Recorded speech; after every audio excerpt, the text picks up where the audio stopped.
Which class did you have? Ma'am, that maths, ma'am. From You had maths. Okay, okay.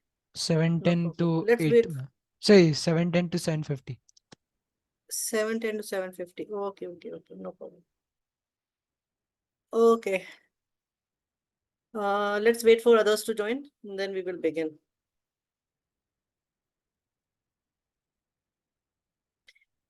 I think this is the last class of the day. Yeah, Aryan? Yes, ma'am.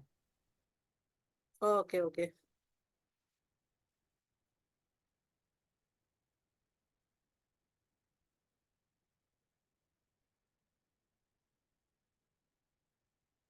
Hi, Sitri. Hi, ma'am. Hi. How are you doing? Fine, ma'am. Good, good, good. Okay. 1 more minute we will wait and then we will begin the class. Right? So, did your school start or you still on vacation? My school started long ago. School has started. Good, good. Okay. So when are you all having summer vacations? Ma'am, from 24th April. 4th of April. No, Okay, ma'am, okay. 24th April. 24th April. Yeah, that was the thing. It just was too soon. Now the new session has begun, huh? Yes, ma'am. So, okay, okay. Let's wait for some time more.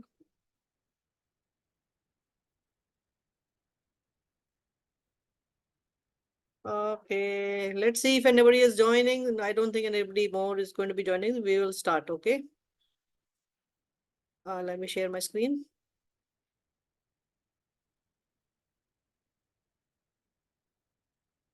Okay, so we were doing Rise of Nationalism in Europe. So let's do a quick revision.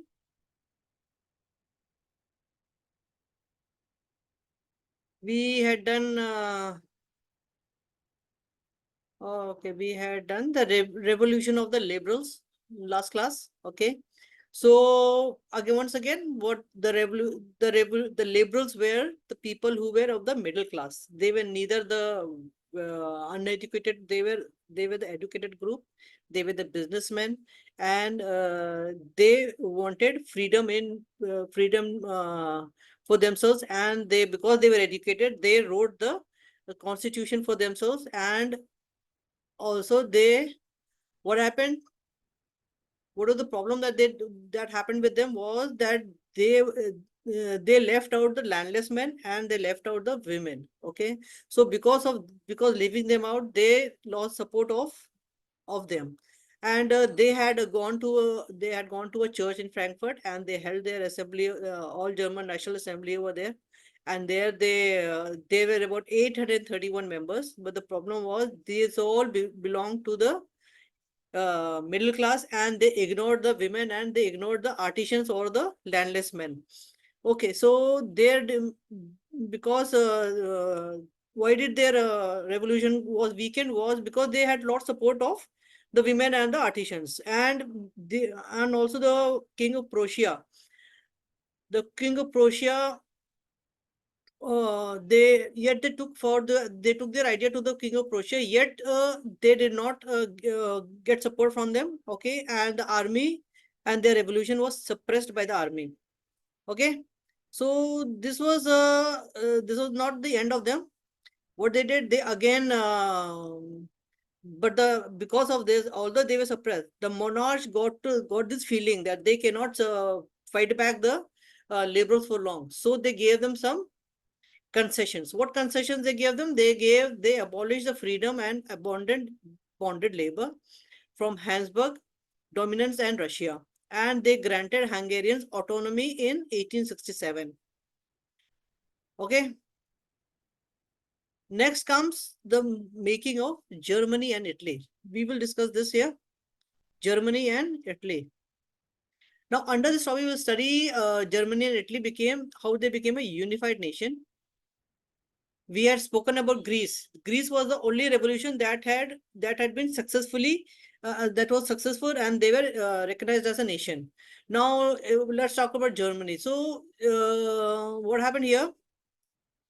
The idea of constitution, and the king refuses. Okay, the liberals, they approach the king of Prussia with their idea of constitution, and the king refuses, and they are suppressed by the army, right? What happens now? Yet the middle class are not stopped. Okay, they go to the big landlords of Prussia. They are called, what are the landlords called? They are called the junkers.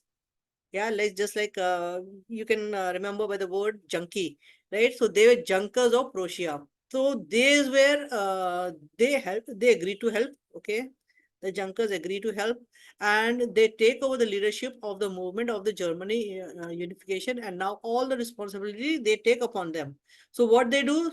So here in this here you see the middle class, they approach the junkers, okay, and they take over. So what happens? So they the junkers fight whom? They fight the German, they fight the French, Austria, and Denmark, okay, because the German speaking regions was under their control. So they, you see, here also again, I will tell you, this is the national feeling was very strong when it comes to language, okay, because these places were German speaking. That's why they wanted this. You wanted to unify it as a nation, okay. Now, what this fight goes on for how long? This fight goes along for 7 years, okay. And as a result, Prussia wins the war because and the process of Germany is completed. Okay. So what happens when after they win the war? Now on finally 18th January 1871, now after they win the war, the new king is made, and his name is Kaiser William I. Okay. Now this you have to remember, the king is Kaiser William first. Okay, now this king he focuses on like the liberals had their policies, they had their own ideas, they had their own reforms. So their reforms was, what was the reform was made in the form of currency modernized. They made modern currency, the banking and the legal and the judicial systems were all improved. Okay, there were reforms in all these sectors. What are the sectors that they reformed? What? Currency, number one. Second, banking. And third, legal and judiciary system. So these three main reforms the King Kaiser Williams first made. Next, we are going to study Italy. Okay, now in this topic of the unification of Italy in the 19th century, Italy was divided into, like it was not like today, it was divided into 7 states. Okay, now the 2 states, Sardinia and Piedmont. Let me show you this here. Okay, now this one and this one was Sardinia, Piedmont. Okay, okay, and the Italian prince, he spoke the Italian language. Okay, now his name was Victor Emmanuel II. And in the north of Italy, the control was in Austria. This area was under Austria Habsburg, and the center of the center was under Pope. Okay, Pope control, and the southern part, this the portion that is green, this part was under the Bourbon king of Spain. Okay, now how the unification begins? Let us see. Now let's learn the unification. It was, as you know, Giuseppe Mazzini, who was the first reformer who wanted to unify Italy. So for that he had made 2 secret groups. One was Young Italy, and one was some I think European group was there. Okay, now in King of Sardinia, Piedmont, Emil, he intensifies the unification of Italy. So who was this?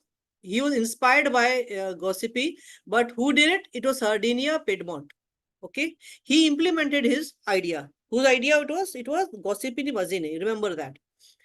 Okay, now he calls upon his chief minister, Count Canver, and gives him the responsibility of unification of Italy. Now, thus starts the revolution in 1859, and he unites France by defeating the Austrian Hamburg. So this person started first what was conquered from Australian Hamburg. The north of Italy was taken. Okay. Next, okay. Now next, it was the turn to take the southern part. So this was under the Bourbon King of Spain. So after this was taken, the Pope himself he surrenders. Okay. Okay, now for this he takes Giuseppe Garibaldi, who has an army, and defeats the Bourbon King of Spain and takes over the southern region in 1850. Okay, now it's turn of the central Italy, where the Pope rule was there. Like I told you, there was no problem as Pope himself surrenders and moves away from the central region. He didn't want his people to die, so he took his army away and he surrendered. So thus what happens? The entire Italy is unified. So by 1861, Victor Emmanuel was declared as the king of the United Italy. Right? Anybody has any doubt? No, ma'am. Sitri? No, ma'am. Okay, so should I begin further? Yes, ma'am. Okay, so next is the Britain. Now, as I have told you, Italy, when it was Greece, there was a fight, there was a war. When it was Germany, there was a fight, there was a war. And when it was Italy, there was a fight, there was a war. But there is a very strange story when we come to Britain. So we will study the strange cares of Britain. Okay, now here we will study the unification of Britain took place in a long drawn process. Okay, now just I will read out these bullets to you. The transformation of Great Britain into nation state was not a sudden process. There was no one British nation before the 18th century. Now, today we are calling what Britain is the United Kingdom of Britain. They are united. Before they were in home, they were in many parts. Okay. Let me show you. I think here it is. Okay. Now, here you see, this was Scotland. Okay, this is Scotland.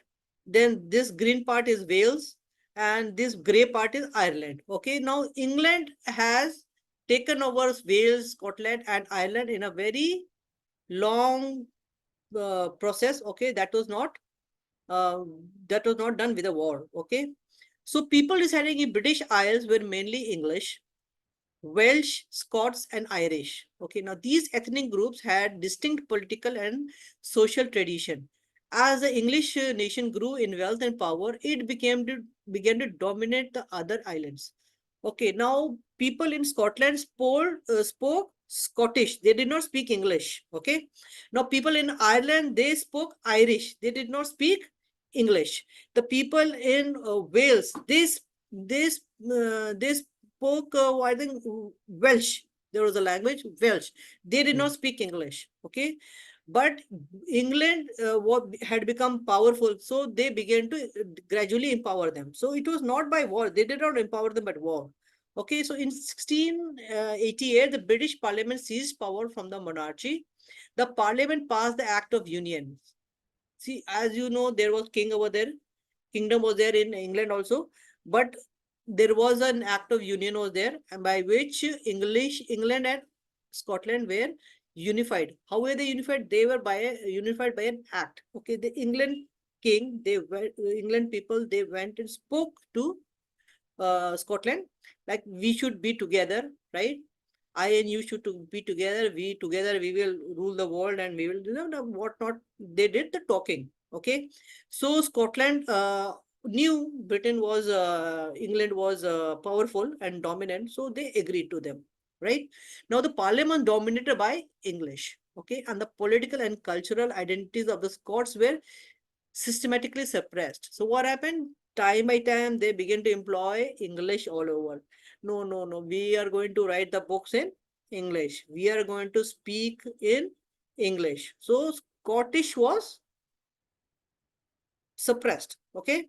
The Catholics in Scotland were brutally suppressed. whenever they wanted to regain their independence. So whenever the church, the Catholics, whenever they wanted to, like, especially it used to happen, there used to be speeches in church. Now, when they spoke in Scottish in churches, they were suppressed.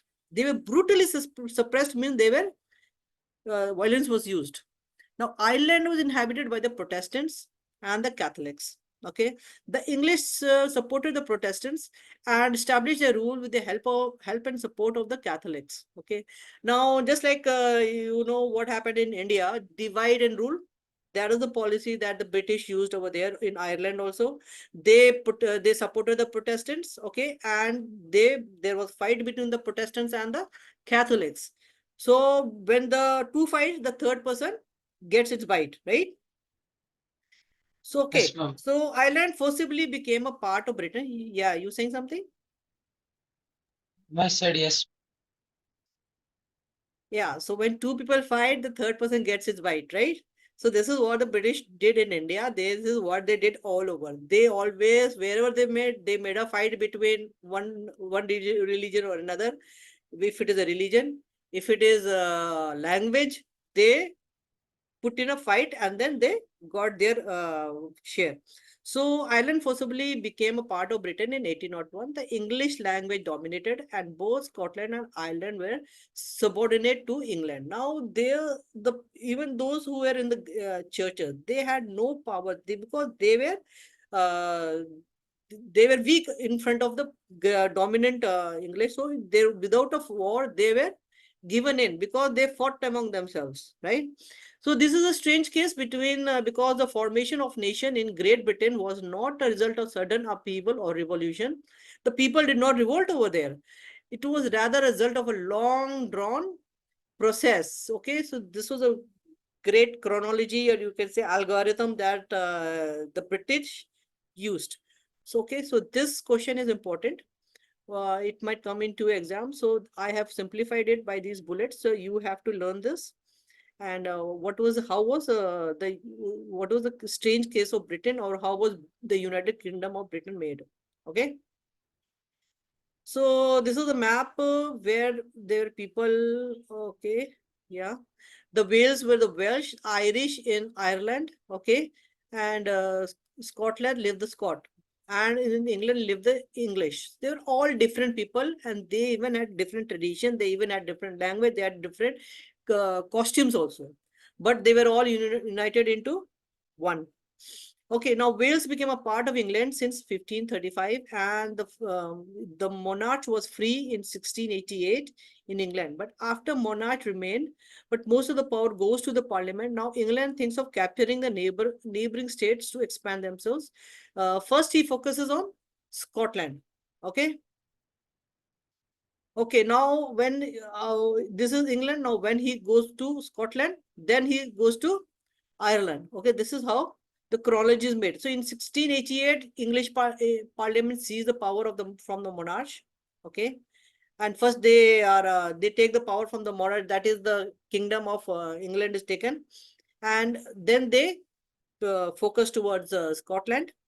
And in 1688, English Parliament seized the power from the monarch, and in 1707, the United Kingdom of Great Britain formed with the Act of the Union between England and Scotland. Okay, just like I told you in the bullet. And with this, they form the United Kingdom of Great Britain. Now, slowly, the dominance of English develops and in British Parliament, and they began to suppress the people of Scotland. They could not speak the Scottish language, nor they could wear the traditional clothes. A similar case happens in Ireland. Okay. So after Scotland and England unite, they together focus on Ireland. Now it is the time for the Ireland. Now in Ireland live two types of Christians, the Catholics and the Protestants. The Catholics were in majority while the Protestants were in minority. There was always tension between the two. England always takes advantage of this situation and supports the Protestants. Okay, the Protestants were in minority. Okay, so he supports the minority, and they go against the Catholics. Okay, and the Catholic revolts again against this, and the Wolf Tone revolts in 1778, but he fails. Okay, so this is how. Okay, now this thus the British nation is formed, and now when they are formed, where they had now they raised the British flag was made, and there was the British anthem was there, and also the British language came in. Okay, so Scotland was finished. Sitri left. I think there was a network issue. Okay, so the national anthem is comes in, and the English language comes in, and Scottish and Irish, they are all gone. Now this is, let us whenever we talk about nationalism, let us there is a visualizing of the nation. Okay, so in the centuries, in the 18th, 19th century, the artist visualizes Europe nation to give it a form. Just like in India, we give India a form, that is a Bharat Mata, right? Just like in India, the nation is visualized as Bharat Mata. The reason behind this was to spread the feeling we are one. So all this was spread in all over by the revolutionary leaders. The feeling of one was spread. Okay, and for this there was artists of Europe. They began to give forms to their nation. So they gave the female figures called allegories. Okay, allegories. Okay, now the allegory of France were Marine, and that of Germany was Germania. Okay, France was Marine. So it is a double E, Marine, and for Germany it was Germania. Okay, a symbol is a visual image that represents something other than itself. It may be a representation such as object, picture, written word, sound, or a particular mark. So during the 18th and 19th centuries, several symbols were also, even symbols were introduced. Like you see in Germany, it was the asterisk, this way, right? Symbols were usually popular images in everyday life that uneducated mass. Why was this symbol introduced? So that the uneducated mass could easily identify. Now, during revolutions, artists represented the nation as a person. Like in India, it was Bharat Mata. In France, it was Mariana. And in Germany, it was Germina. Okay, the personification gave life to an abstract concept like nation. Okay, now even the way of expressing an abstract idea like freedom or liberty through a symbol that may be person or a thing is known as allegory. Okay, an allegory has a literal and a symbolic meaning. In the 19th century, French artists used the female allegory to represent France. She was named Marianne, and she symbolizes reason, liberty, and the ideals of the republic. Okay. Now, in Germany, the allegory of the nation was a female figure called Germina, and a broken chain that she held was symbolized the abolition of slavery. Now, faces of a bundle of rods with an axe. This was also a picture. In the middle class was used to symbolize the strength of unity. This may come in as a small one-line answer or in MCQ. The red Phrygian cap, okay, signified the freedom of a slave. It was also known as a liberty cap, that red cap. French people wore these cap a few days before the storming of the Bastille.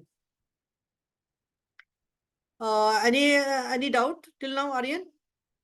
No, ma'am. Okay, okay. Okay, so next is nationalism and imperialism.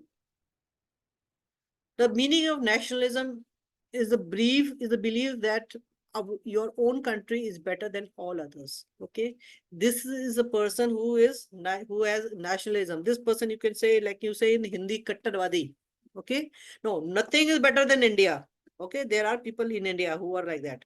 Okay, they say no, no, no, no, no, nothing is better than India. And even you can, if you close this more, they'll say, my state is better than any other state in India, right?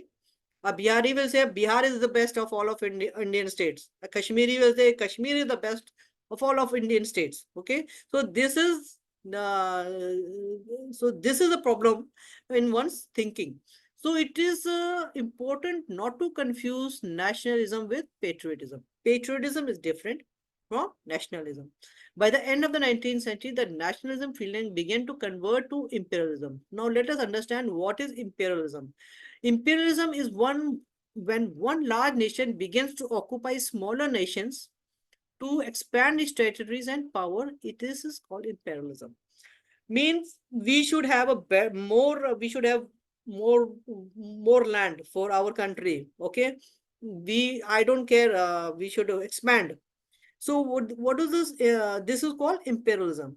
So what happened? This is a case study that we are going to do was the Balkan region.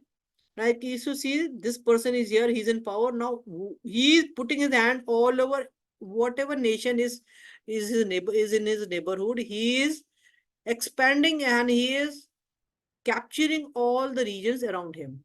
Okay. Now let us study the case study of Balkan region. So the Balkan region comprises the modern day in today, like the countries are Romania, Bulgaria, Greece, Albania, Macedonia, Croatia, Bosnia, Herzegovina, Slovenia, Serbia, and all these small states are there that you can see in your map. If you check on your Europe map, you will see them there. So these are the inhabitants of Balkans, were also known as slaves. Slavs. The Balkans issue is considered to one of the major region for the First World War. Okay, the following are the three reasons for Balkan issues. Most of Balkan parts were under the rule of Ottoman Empire. Hi, Sudhamshu.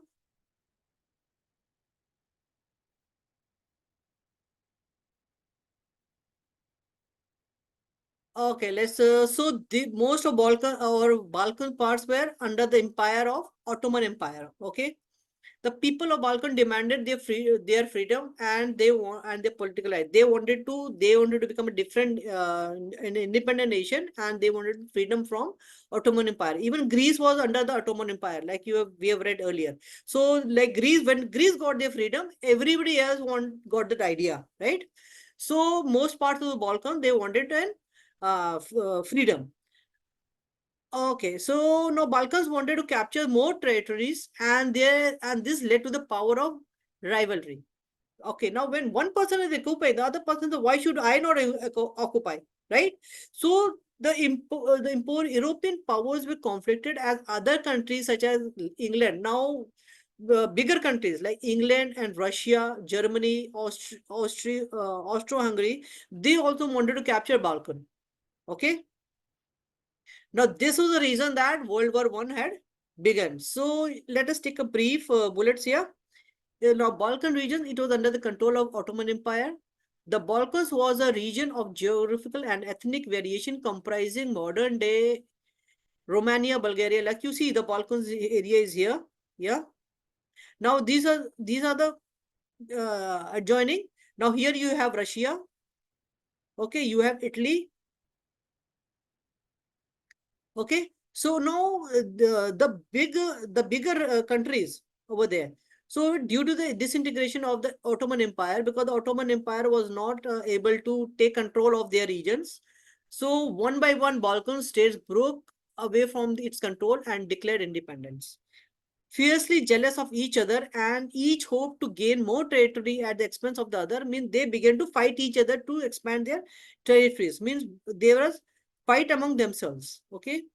Now the Balkans became an era of intense conflict, and because of the bigger countries, the Russian, Germany, England, Austro-Hungary, they were keen to control over the Balkans. Okay.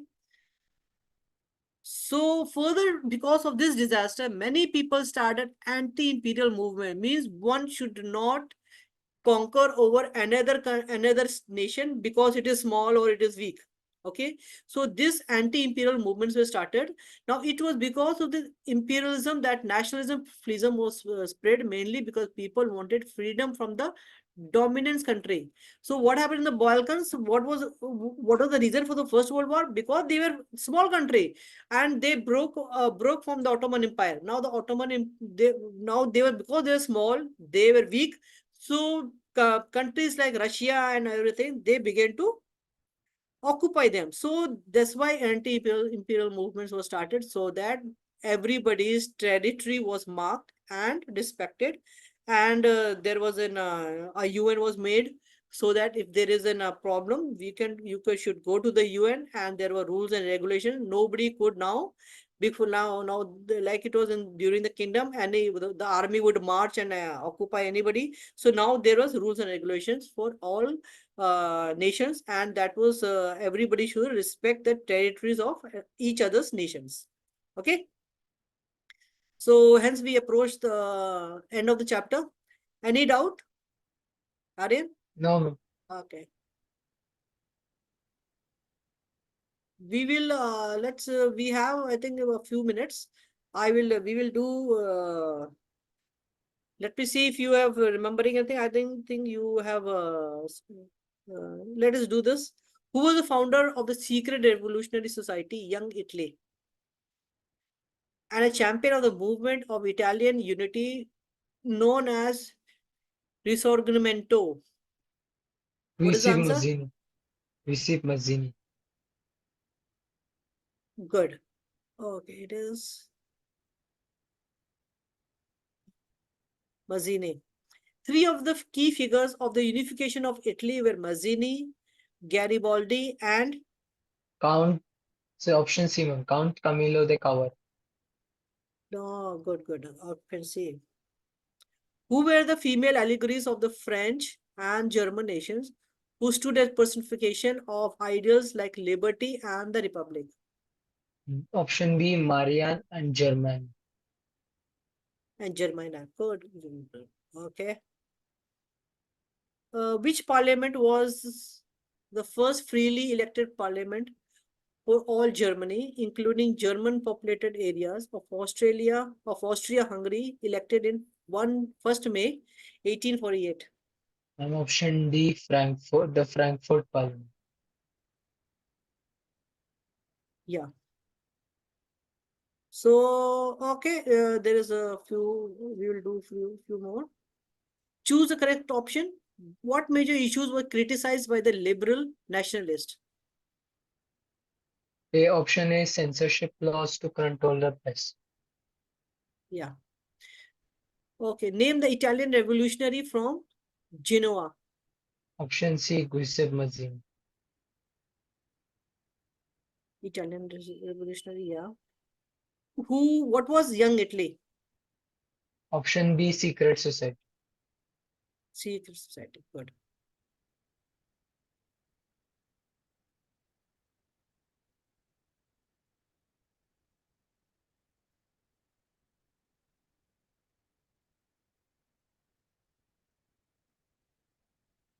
Who was proclaimed the King of United Italy in 1861? Option B, Victor Emmanuel II. Good. The most serious source of nationalist tension in Europe after 1871 was an area called So option C, Balkans. Balkans.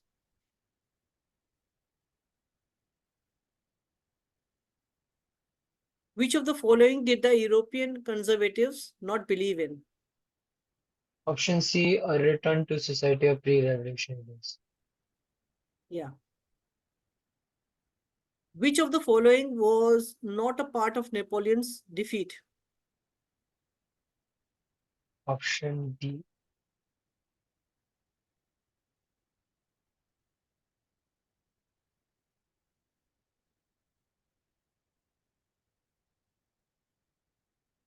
This is the long one. I will send this to you. Okay. Yes, You ma'am. can do this later. Okay. We will. Yeah, I will also send this also and this also. And also I will send you the notes also.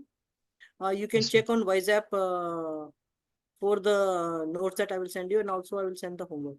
Okay, this Okay. MCQ. Fine. Yes, ma'am. Fine. We will end our class now.